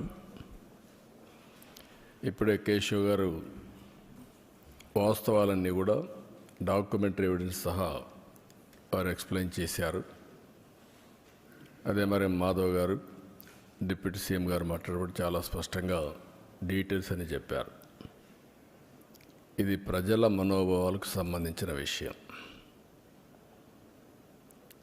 ఈరోజు ఒకసారి ఆలోచిస్తే నాకు వెంకటేశ్వర స్వామితో ఒక విధంగా మా ఇంటి కులదైవం. అంతేకాకుండా నేను చిన్నప్పటి నుంచి మా ఊరు నుంచి లేకపోతే మా ఇంటి దగ్గర నుంచి వెంకటేశ్వర స్వామి నామాలు మంగాపురం ద్వారా కనపడుస్తూ ఉంటాయి. అది చూసినప్పుడంతా ఆ భక్తిభావం కానీ ఆయన యొక్క ప్రభావం రీఇన్ఫోర్స్ అవుతూ వచ్చేది. మేము చిన్నప్పుడు బ్రహ్మోత్సవాల సందర్భంలో శనివారం వస్తే ఒక్క పొద్దులుండి మొక్కులు చెల్లించుకున్న తర్వాతనే భోంచేసి సాంప్రదాయ ప్రకారం పెరిగాం. ప్రతి సంవత్సరం పరీక్షలు రాసిన తర్వాత దేవుని దగ్గరికి నడిచిపోయి అక్కడి నుంచి మళ్ళీ నడిచి తిరుపతికి వచ్చేవాళ్ళం. ఈ దారిలో పోయి ఆ దారిలో వచ్చేవాళ్ళం. అలాంటిది ఇటీవల కాలంలో కొన్ని అపచారాలు జరిగే పరిస్థితి వచ్చింది. నేను ముఖ్యమంత్రిగా ఎప్పుడు ఏది కూడా వైలేట్ చేయకుండా ఒక పద్ధతి ప్రకారం వెళుతూ వచ్చాను. 2003లో నా మీద హత్యా ప్రయత్నం జరిగింది. అది సాక్షాత్తు అలిపిరిలో. ఆ రోజు నేను ఒక పవిత్రమైన కార్యక్రమానికి శ్రీకారం చుట్టాను. అది ప్రాణదానం, కార్పస్ అభివృద్ధి చేయడానికి. సిమ్స్లో ప్రారంభించి ఆ రోజే ఆనాటి చైర్మన్ టీటీడీ ఆదికేశులు గారు 1 కోటి రూపాయలు ఫస్ట్ విరాళమిస్తే బ్రతికే సమస్య లేదు.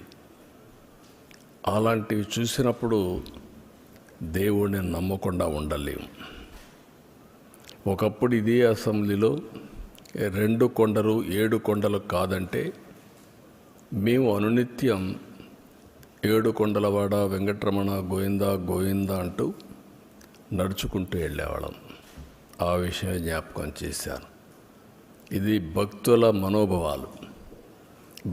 మనోభావాలతో ఆడుకోవద్దండి అని చాలా స్పష్టంగా చెప్పాం. గడిచిన 5 సంవత్సరాలు వీళ్ళ ప్రవర్తన పరాకాష్ఠకెళ్ళింది.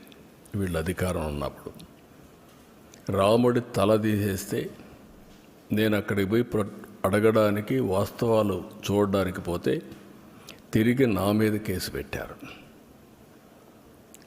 అంతర్వేదిలో రథం తగలబడిపోతే అడిగితే కంతిరీగలు కాల్చాయి, అంతేగాని ఎవరికి సంబంధం లేదని.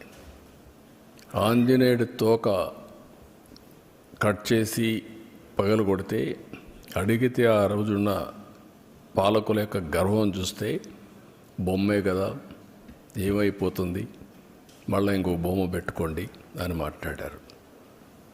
అదే మరి ఇవన్నీ జరుగుతూ ఉంటే చర్యలు తీసుకోకుండా తిరిగి మా పార్టీలపైనే బ్లేమ్ చేయడం మొదలుపెట్టారు. మేమే చేసి మేమే ఎన్ని బయట పెడుతున్న పరిస్థితికి వచ్చారు.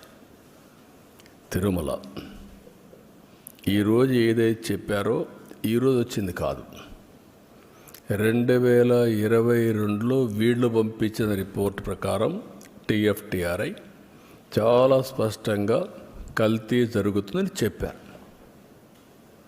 డెలిబరేట్గా తొక్కిపెట్టారు, యథేచ్ఛగా కొనసాగించారు.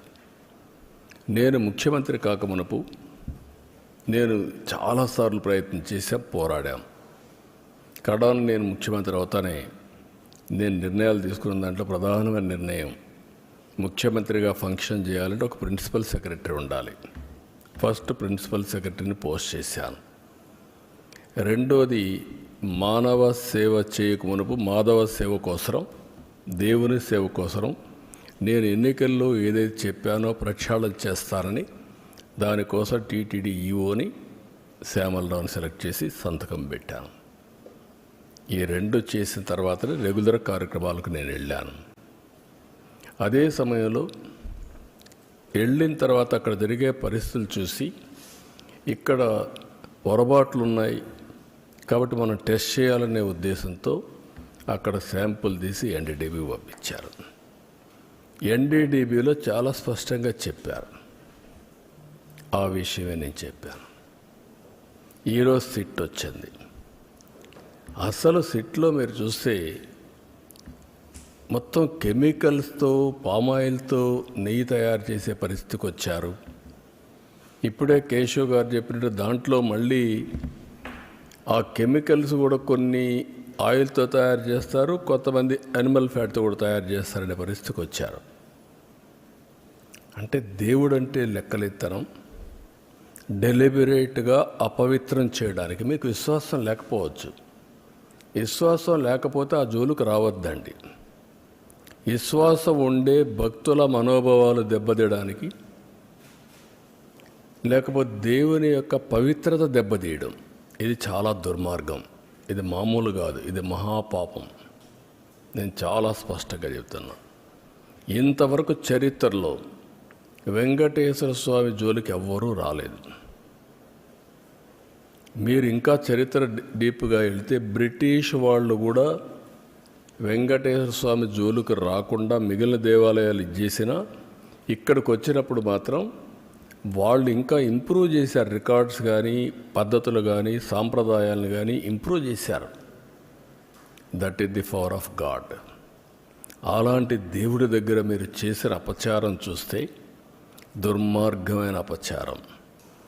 ఈరోజు మళ్ళీ నిన్న మొన్న మీరు మాట్లాడుతూ ఉంటే చూస్తే ఎంత దుర్మార్గంగా మాట్లాడుతున్నారంటే, నేను అపాలజీ చెప్పాలి, మేము చెప్పాలి. రెండోది, బూతులు తిడితే కూడా భరించాలి. అంటే మీకు రాజ్యాంగం పైన గౌరవం లేదు. ముఖ్యమంత్రి కానీ, డిప్యూటీ సీఎం కానీ, ప్రభుత్వ అధినేతలు అంటే లెక్కలేనితనం. ఎక్కడికక్కడ మీ ఇష్టానుసారంగా రౌడీజం చేయాలి. రౌడీజం చేసి మీరు అనుకునిందే వాస్తవాన్ని ప్రజలు మెప్పించాలి అంటే అంత నిస్సహాయం మేమందరం. అందుకే నేను అందరికీ పిలిపిస్తున్నా. ఇది చూసిన తర్వాత ఎక్కడ కూడా సిబిఐ రిపోర్ట్లో ఇది కల్తీ లేదని ఎక్కడా చెప్పలేదు. నేను అతని స్పీచ్ చూస్తే ఏమనాలో నాకు తెలియదు. కరుడుగట్టిన నేరస్తులు ఏ విధంగా అసత్యాన్ని నమ్మించడానికి ప్రయత్నం చేస్తారో అదే చేస్తున్నారు. నేను ఆంధ్రప్రదేశ్లో ఉండే భక్తులందరినీ ఒక సామాన్య భక్తుడిగా అపీల్ చేస్తున్నాను. రిపోర్ట్స్ అన్నీ మీ రోజుల్లో ఉంటాయి. దేవుని యొక్క పవిత్రత మనం కాపాడుకోవడం మనందరి బాధ్యత. ఫండమెంటల్గా ప్రతి ఒక్కరు, విశ్వాసం ఉండే ప్రతి ఒక్కరూ దేవుణ్ణి దర్శనం చేసుకోవడమే కాదు, దేవునికి అపచారం జరిగినప్పుడు, అపవిత్రం జరిగినప్పుడు ఎవరైనా సరే ముక్త కంఠంతో ఖండించాల్సిన బాధ్యత మనపైన ఉంది. తిరిగి ఇలాంటి చేయాలంటే ఎవరైనా భయపడే పరిస్థితి రావాలి. ఈరోజు అందుకనే మేము ముగ్గురం కూర్చున్నాం. ఇది ఇంతటితో వదిలిపెట్టే సమస్య లేదు. ఏదైతే అపవిత్రత జరిగిందో భగవంతుడే మాకు ఈ సంకల్పాన్ని ఇచ్చాడు. భగవంతుడు కూడా ఒక్కొక్కసారి ఆయనకు నచ్చిన విధానం ద్వారా, వ్యక్తుల ద్వారా ప్రజల్ని సమాయత్తం చేస్తారు. అందుకే మాకు ఈ బాధ్యత అప్పచెప్పారు. ఇది దేవుని కార్యక్రమం కింద తీసుకుంటున్నాం, పవిత్రమైన కార్యక్రమం తీసుకుంటున్నాం.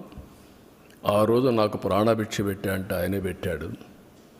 నిన్న ఇన్ని కోట్ల మంది భక్తులు ప్రాణాలు పోగొట్టకుండా కాపాడుకున్నారంటే కెమికల్స్ కలిపినటువంటి ప్రసాదం లడ్డూకు ఒక ప్రసక్తి ఉంది.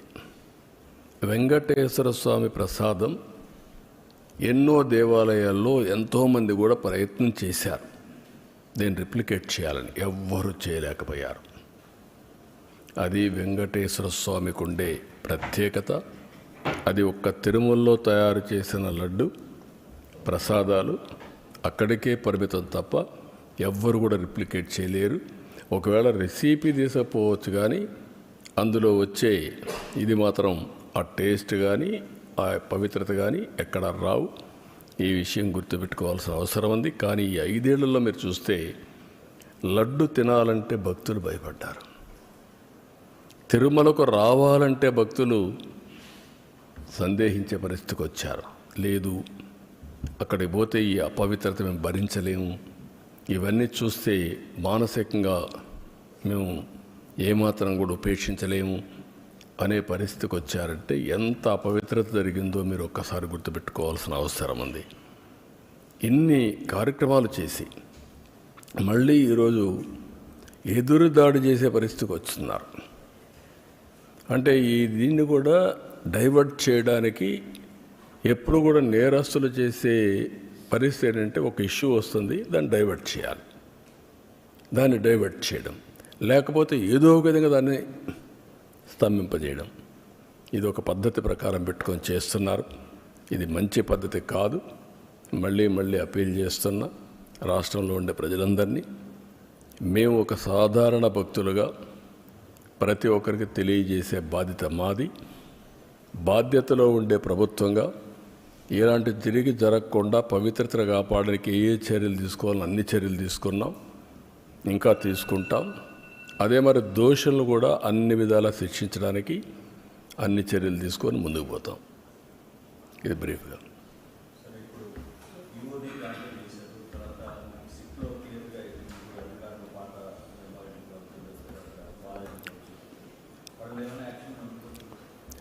యాజ్ ఆన్ టుడే మాకు ఏదైతే ఛార్జ్ షీట్ వేసారో ఛార్జ్ షీట్ ఇంకా నెంబర్ కావాలి, అది రావాలి.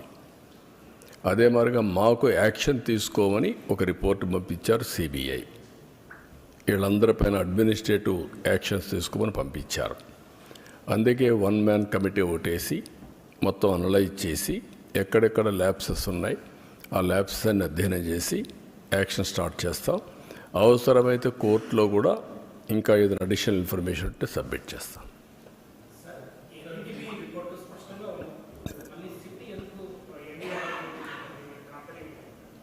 ఏది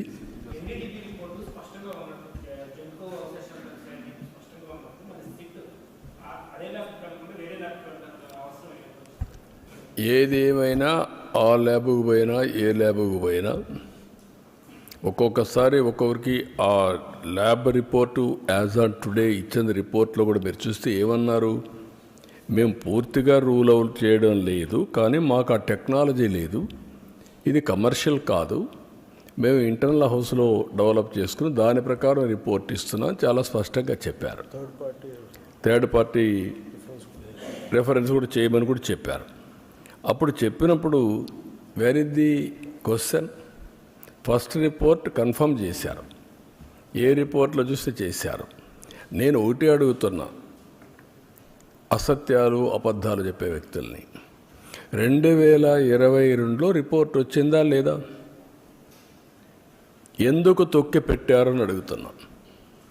ఆ రోజు మీరు కానీ యాక్షన్ తీసుకొని ఉంటే తెలుసో తెలియకో తప్పు జరిగిందని సమర్థించుకునే అవకాశం ఉంది. కానీ మీరు డెలిబరేట్గా చేశారు కాబట్టి, డెలిబరేట్గా చేయాలనుకున్నారు కాబట్టి అది తొక్కపెట్టి మీరు ముందుకెళ్ళారు. అందులో కూడా మళ్ళీ ఆనాటి చైర్మన్ పిఏకి డబ్బులు ఇచ్చారు, 4,68,00,000 ఇచ్చారు. అంటే ఏమనుకుంటున్నారు మీరు? బుకాయిస్తే ఇదైపోతుందని. ఇంకా రేపు రాబోయే రోజుల్లో ఆ రిపోర్ట్లని చదివితే ఇంకా చాలా విషయాలు వస్తాయి. టీటీడీ బోర్డు చైర్మన్కి తెలిసే జరిగింది. మెంబర్లంతా కూడా ఎవరంటే వాళ్ళు పోయి కూర్చొని వీళ్ళ మనుషులకు పెట్టుకొని పర్చేస్ కమిటీలో నిర్ణయాలు చేస్తారు, వాళ్ళే ఈరోజు ఎదురుదాడి చేస్తారు. ఇది మంచి పద్ధతి కాదు. అంటే మీరు దౌర్జన్యం చేస్తేనో లేకుంటే రౌడీజం చేస్తేనో ఇక్కడ మీ ఆటలు సాగుతాయనుకుంటే ఆ రోజులు అయిపోయినాయి. మీరే చూశారు ఈరోజు రాష్ట్రంలో. ఆ రోజు ముఖ్యమంత్రిగా నేనే ఉన్నాను. వివేకానంద రెడ్డి మర్డర్ చేసిన నెక్స్ట్ డే కత్తి నా చేతిలో పెట్టారు. ఇప్పుడు అదే చేయాలనుకుంటున్నారు. మంచి పద్ధతి కాదు. అది కూడా మీరు పెట్టుకుని దేవునితో పెట్టుకున్నారు. నాతోనే కాదు, దేవునితో పెట్టుకోవడం మంచిది కాదు. ఇది ప్రతి ఒక్కరు కూడా మక్కాకు పోవాలని ముస్లిమ్స్ అనుకుంటారు, దారుసలాముకు పోవాలని, జెరూసలాముకు పోవాలని క్రిస్టియన్స్ అనుకుంటారు. అదే సమయంలో తిరుపతికి వచ్చి దర్శనం చేసుకోవాలని హిందువులు కోరుకుంటారు. ఒకసారి కాదు, ఎన్నిసార్లు వీలైతే అన్నిసార్లు వస్తే అంత మోక్షం వస్తుందని, అదే మరి వాళ్ళ జీవితానికి విముక్తి వస్తుందని కోరుకుంటారు. అలాంటి పవిత్రమైన వెంకటేశ్వర స్వామితో పెట్టుకోవడం మంచిది కాదు. నేను ఎప్పుడూ నమ్ముతాను, కలియుగ దేవుడు వెంకటేశ్వర స్వామి, ప్రజల్ని కాపాడేది వెంకటేశ్వర స్వామి. మనకి ఏ సమస్యలున్నా మనం ఆయన మొక్కుకొని ఆయన మీద భారం వేసి పనిచేస్తాం. అది మన యొక్క సంస్కృతి సాంప్రదాయాల్లో ఒక భాగం. మనందరికి కూడా ఆ పవిత్రమైన దేవుడి మీద నమ్మకం. ఇప్పుడు జరిగింది నమ్మకం విశ్వాసం పైన దాడి, వెంకటేశ్వర స్వామి పైన దాడి. అది మంచిది కాదు.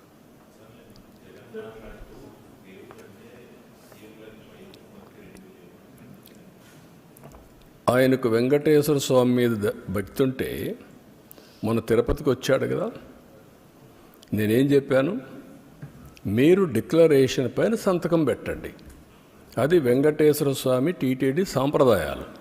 అబ్దుల్ కలాం పెట్టాడు కదా, పెట్టి దర్శనం చేసుకున్నాడు కదా, ఆయనకు నమ్మకం ఉంది కదా, నువ్వెందుకు పెట్టలా, ఎందుకు రాలా?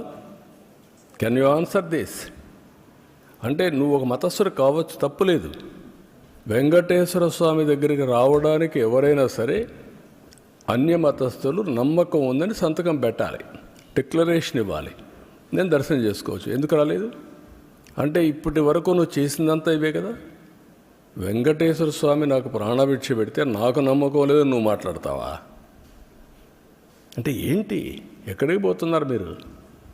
ఒక హద్దు, ఒక లిమిటేషన్స్ ఉంటాయి. బియాండ్ లిమిటేషన్స్ ఏం చెప్పినా ప్రజలు నమ్ముతారు, ఏం చేసినా నా ఇష్టం, అది కుదరదు.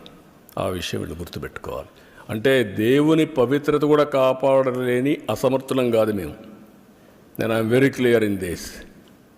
నీ ఇష్ట ప్రకారం మీరు దాడి చేస్తే ఇక్కడ కూర్చొని ఓకే పర్వాలేదు, లేదంటే భయపడి పారిపోయేదానికి సిద్ధంగా లేను. ఆ మాట చెప్తాను.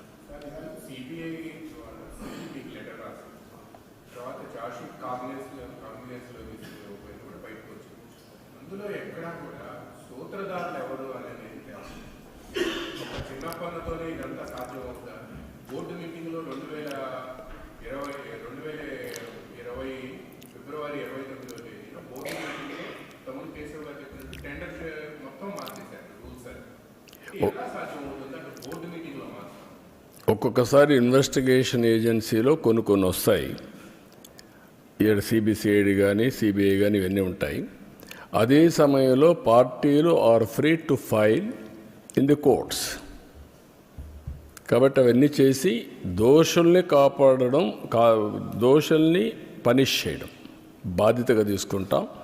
ఉండే అన్నీ కూడా ఏ మార్గాలు ఉన్నాయో అన్ని మార్గాల ద్వారా, అన్నింటికంటే అండి మీరు గుర్తుపెట్టుకోవాల్సింది, ప్రజల మనోభావాలతో ఆడుకున్న వ్యక్తుల్ని, దేవుని పవిత్రతని దెబ్బతీయాలనుకున్న వ్యక్తుల్ని ఉపేక్షించే సమస్య లేదు.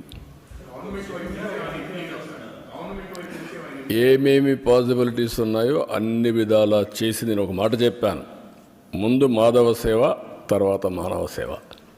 దేవుడే లేకపోతే సేవ ఏం చేస్తాం? నమ్ముకునేది మనం అందరం డెస్టినీ, దేవుడు.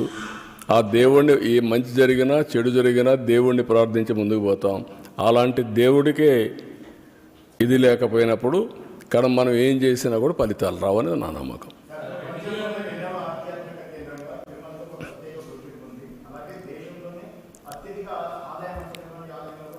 ప్రపంచంలోనే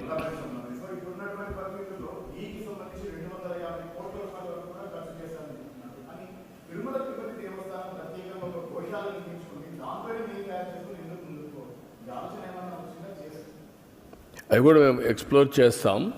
అంటే ఒకటి దేవునికి చేసే సాంప్రదాయాలు ఒక యాంగిల్, ప్రసాదాలు తయారు చేయడానికి మనకు చాలా కావాలి.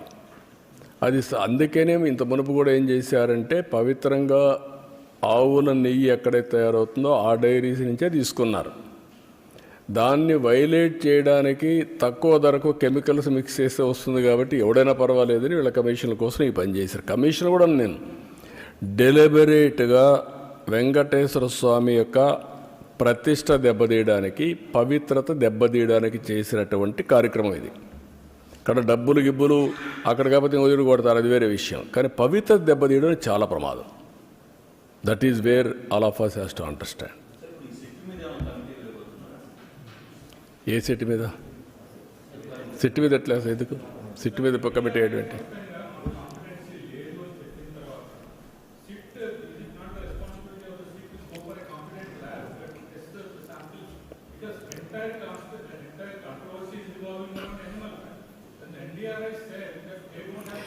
నేనేమంటానంటే ఎనిమల్ ఫ్యాట్ ఎస్, అది ఎక్స్ట్రీమ్. పవిత్రత దెబ్బతీసే విధంగా కెమికల్ గీతో తయారు చేసి ఇస్తారా దేవుడికి? మాట్లాడరా దాని గురించి? ఓకే, నువ్వు సిబిఐ చెప్పింది అంటున్నారు కదా, సిబిఐ చెప్పింది కదా కెమికల్స్ మిక్స్ అయినాయని, కల్తీ అని చెప్పారు కదా, పామాయిల్ అని చెప్పారు కదా, నెయ్యి లేదని చెప్పారు కదా. ఎందుకు మాట్లాడు? మహాపాపం కదా ఇది. ఆ మహాపాపాన్ని గురించి క్షమాపణ చెప్పక్కర్లేదు దేవుడికి? తప్పుకు చెంపలేసుకోవాల్సిన పని లేదా? మీరు 7 కొండలు 2 కొండలు అంటే కాదు, ఇది తప్పు అని చెప్పిన తర్వాత నేను దేవునికి మొక్కున్నాను, నేను వచ్చి మొక్కు తీర్చుకుంటానని చెప్పి తిరుపతి నుంచి పాదయాత్ర చేసి 7 కొండలు ఎక్కి దర్శనం చేసుకొని క్షమించమని దేవుని కోరుకున్నాం. మీరు చేసిన తప్పుకు నేను క్షమాపణ కోరుకున్నా. ఇప్పుడు ఎందుకు పోవరు? మీరు ఏమనుకుంటున్నారు? మీరు అంటే నిస్సహాయుడా వెంకటేశ్వర స్వామి? మనకు నమ్మకాలు లేవా? ఆ నమ్మకాన్ని వమ్ము చేయడానికి కానీ నమ్మకాన్ని దెబ్బతీయడానికి మీరు ఎవరండి? హూ ఆర్ యూ అని అడుగుతున్నా నేను. ఎదురుదాడి చేస్తారా మీరు? ఎవడిచ్చాడు ఈ ధైర్యం? నేను ఒక మాట చెప్పాను, మత సామరస్యాన్ని కాపాడుతాం, అదే మరి హిందూ మతం యొక్క పవిత్రతను కాపాడుతాం. టీటీడీలో కూడా అన్ని మతస్థులు ఉండడానికి వీల్లేదని చెప్పాను నేను. I'm very clear. అందుకే నేను ఆ దేవునితో ఉండే అటాచ్మెంట్తో మీరు చూస్తే ఎన్టీఆర్ అన్నదానం పెడితే నేను ప్రాణదానం పెట్టాను. శ్రీవారి సేవకులు తీసుకొచ్చాం ఎక్కడికక్కడ దీన్ని ప్రమోట్ చేయడానికి. దేవాలయాల నిర్మాణానికి ఇంపార్టెన్స్ ఇచ్చాం. 5,000 దేవాలయాలు కడుతున్నాం. అన్ని క్యాపిటల్స్లో వెంకటేశ్వర స్వామి దేవాలయం కడతాం. ప్రపంచంలో హిందూస్ ఎక్కడుంటే అక్కడ దేవాలయం కడతాం. దేనికోసరం? ఒక భక్తుడిగా నాకు ఈ అవకాశాన్ని ఇచ్చినటువంటి వెంకటేశ్వర స్వామికి సేవ చేయడానికి. ఈ విషయం గుర్తుపెట్టుకోవాలి మీరు. అంతేగాని నా ఇష్ట ప్రకారం చేస్తాను, ఏమైనా చేస్తానంటూ కుదరదు. ఇవన్నీ నేను అడుగుతున్నా, ఇక్కడవన్నీ మీరేం కాపాడతారు చెప్పండి? ఇక్కడుండే మీడియా పవిత్రత కాపాడరా మీరు? ఎందుకు పూజ రూపంలో పూజ చేస్తున్నారు మీరు? I'm asking. That is where every person in the state, in the country, first of all దేవుని యొక్క పవిత్రత కాపాడగలిగితే, దానికి మనం ప్రయత్నం చేస్తే అదే నిజమైనటువంటి మాధవ సేవ.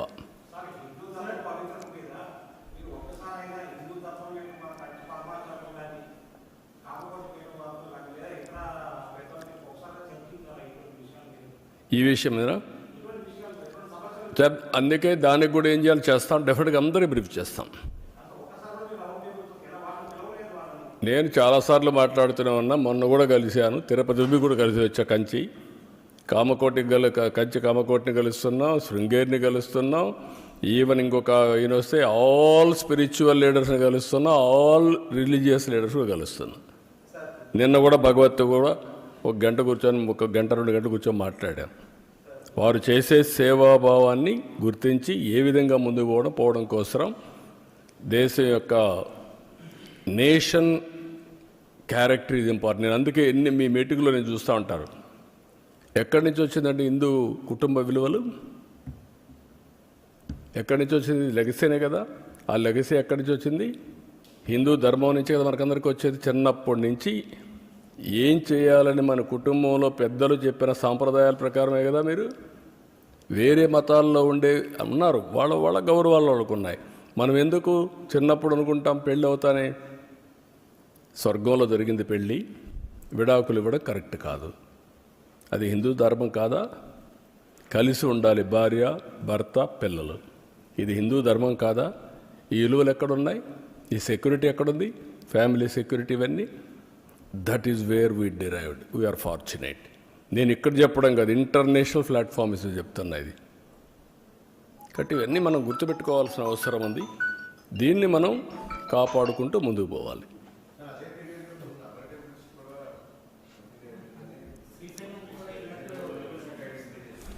నేనేమంటానంటే డెలిబరేట్గా చేసినప్పుడు ఎక్కడ వీలైతే అక్కడ చేశారు. 10 టెంపుల్స్ ఇక్కడ చేశారు. 219 టెంపుల్స్ పైన దాడి చేశారు. కడాన వీళ్ళు చేసిన పని దేశంలో ఉండే దేవాలయాలు కూడా వీళ్ళ అపవిత్రత అక్కడ కూడా స్ప్రెడ్ చేసే పరిస్థితికి వచ్చారు. ఎందుకు? మేనేజ్మెంట్లో ఉన్నారు, గవర్నమెంట్లో ఉన్నారు. అది డేంజర్. ఓసారి ఎవడో చిన్న ఆఫీసర్ తెలియకుండా చేస్తే వాడిపైన యాక్షన్ తీసుకుంటా. పరకామణి కేసులో సెటిల్మెంట్ చేస్తారా మీరు? ఏంటండి? దేవుని విషయంలో దొంగతనం జరిగిందంటే మీరు సెటిల్మెంట్ చేసి ఇటీవల వస్తే దాన్ని సమర్థిస్తారు. ఏముందండి? అతను తీసుకున్న డబ్బుల కంటే ఎక్కువ ఇచ్చాడంట. అంటే ఏమోని సొత్తు దొంగతనం జరిగింది, ఇది తప్పు, ఇది పాపం అనే నమ్మకం మీకు లేదు. నమ్మకం లేదు కాబట్టి మీరు సపోర్ట్ చేస్తున్నారు. అంటే ఏమనుకున్నారు నాకైతే అర్థంగా. అంటే ఏమైనా మేము తిడతాం, ఏమైనా మాట్లాడతాం, జరిగిపోతుంది, నో విలువలు, నో క్యారెక్టర్, ఏదైనా చేస్తా. ఎక్కడికి పోతున్నాం మనం? మేము ఈరోజు మీరు చూస్తున్నారు ఎక్కడ బూతులు మాట్లాడుతున్నామండి మేము. ఇంకా బూతులు ఏంటండి మీరు? అంటే మీరు ఏమనుకుంటున్నారు నాకైతే అర్థం కాలేదు. నీ ఇష్ట ప్రకారం బూతులు అంటే మనకు ఆ బూతులు విన్న తర్వాత నా జీవితంలో ఒకటేసారి నేను కుంగిపోయాను. అసెంబ్లీలో నా జీవితంలో ఎప్పుడు ఆడాలా, కళ్ళ నీళ్ళు రాలా. ఫస్ట్ టైం నా లైఫ్లో.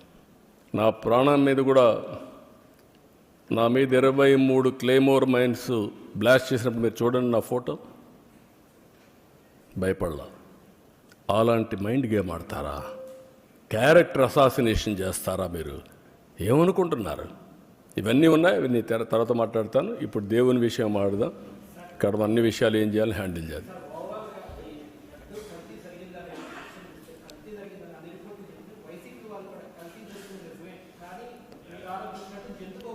నేను అడిగేది ఏంటంటే ఎక్కడుంది అది అంటున్నా. లేదని ఎక్కడుంది చెప్పు. I'm asking straight question. ఎక్కడుంది? నీకు రహస్యంగా ఏమన్నా చెప్పారా? రాత్రి కల వచ్చిందా నీకు? నువ్వు నమ్ముకున్న దేవుడు చెప్పాడా? What are you talking?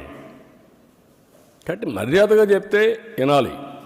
అంతేగాని నేను నా ఇష్ట ప్రకారం ఆర్గ్యూ చేస్తాను అడ్డదుడ్డంగా అంటే కుదరదు. అవన్నీ all documents I'm placing before public. రేపు చార్జ్ షీట్ వస్తాను, అవి కూడా పెడతా. Every person in the state has to discuss about it, condemn, not only condemn. ఇలాంటి వాళ్ళు మాత్రం క్షమించరాని నేరం, మహాపాపం వీళ్ళు చేశారు. ఆ మహాపాపం చేసిన వ్యక్తుల్ని పనిష్ చేసే బాధ్యత అందరిపైన ఉంది. అదే మాధవ సేవ, మనందరి బాధ్యత.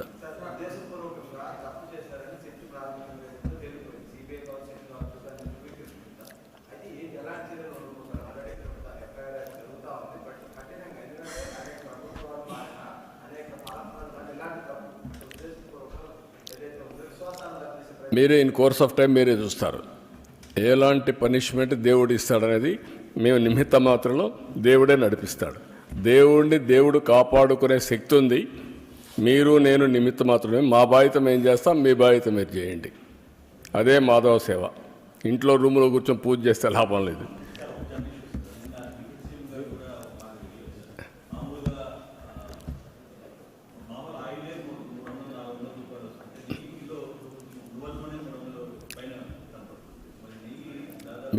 మీరు గుర్తుపెట్టుకోవాల్సిన ఇంటెన్షన్ ఏంటి? ఎలా వచ్చిందని కాదు ఇక్కడ. మీరందరూ కృత్రిమని ఇవన్నీ మాట్లాడుతున్నారు. అది కాదు. కెమికల్ కూడా చేశారు. దేవుణ్ణి అపవిత్రతం చేయాలి. అది ఒక మిషన్. వెంకటేశ్వర స్వామిని అపవిత్రం చేయాలి. పవర్ ఆఫ్ గాడ్ డ్యామేజ్ తగ్గించాలి. దానికి చేసిన కుట్ర ఇది మహాపాపం. అదే నేను చెప్పేది. ఏదో ఒకసారి తెలియకుండా చేశారు, ఎవడో కింద వాడు చేశాడు పర్లేదు. డెలిబరేట్గా నువ్వు నమ్ముకున్న ఈవో, నువ్వు పంపించిన ఈవో ప్రీవియస్ టర్మ్ చేశాడు, ఈ టర్మ్లో చేశాడు. ఏం చేశాడు? కాదు, డబ్బుల కోసం కక్కుర్తి పడింది కాదు ఇది. డబ్బుల కోసం దీంట్లో ఒక కుట్ర ఉంది. కుట్ర కోణం దాగి ఉంది. నీ మనుషుల ద్వారా దేవుణ్ణి అపవిత్రం చేయడానికి చేసినటువంటి మహాకుట్ర, మహాపాపం. ఆ విషయం మీరు గుర్తుపెట్టుకోవాలి.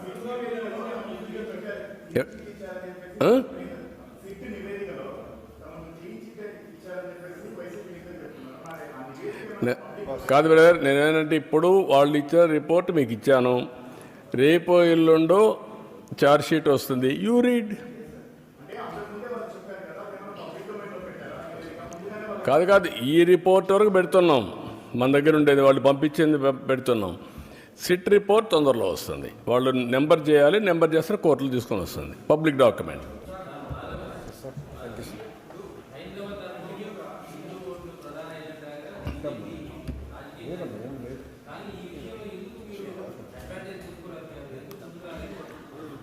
రిపీట్ చేయండి.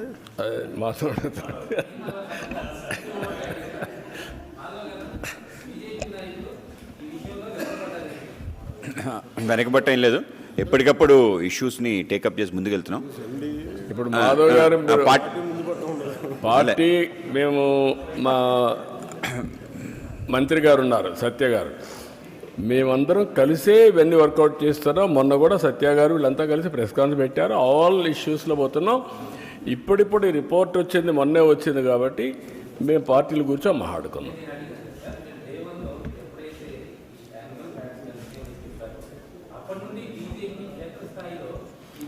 అంటే 3 పార్టీలు మేము అనుకోలేదు కదా. అంతలోకి కోర్టుకు పోవడం, సిబిఐ రావడం ఇవన్నీ వచ్చాయి కదా. ఎక్కువ మాట్లాడలేం కదా.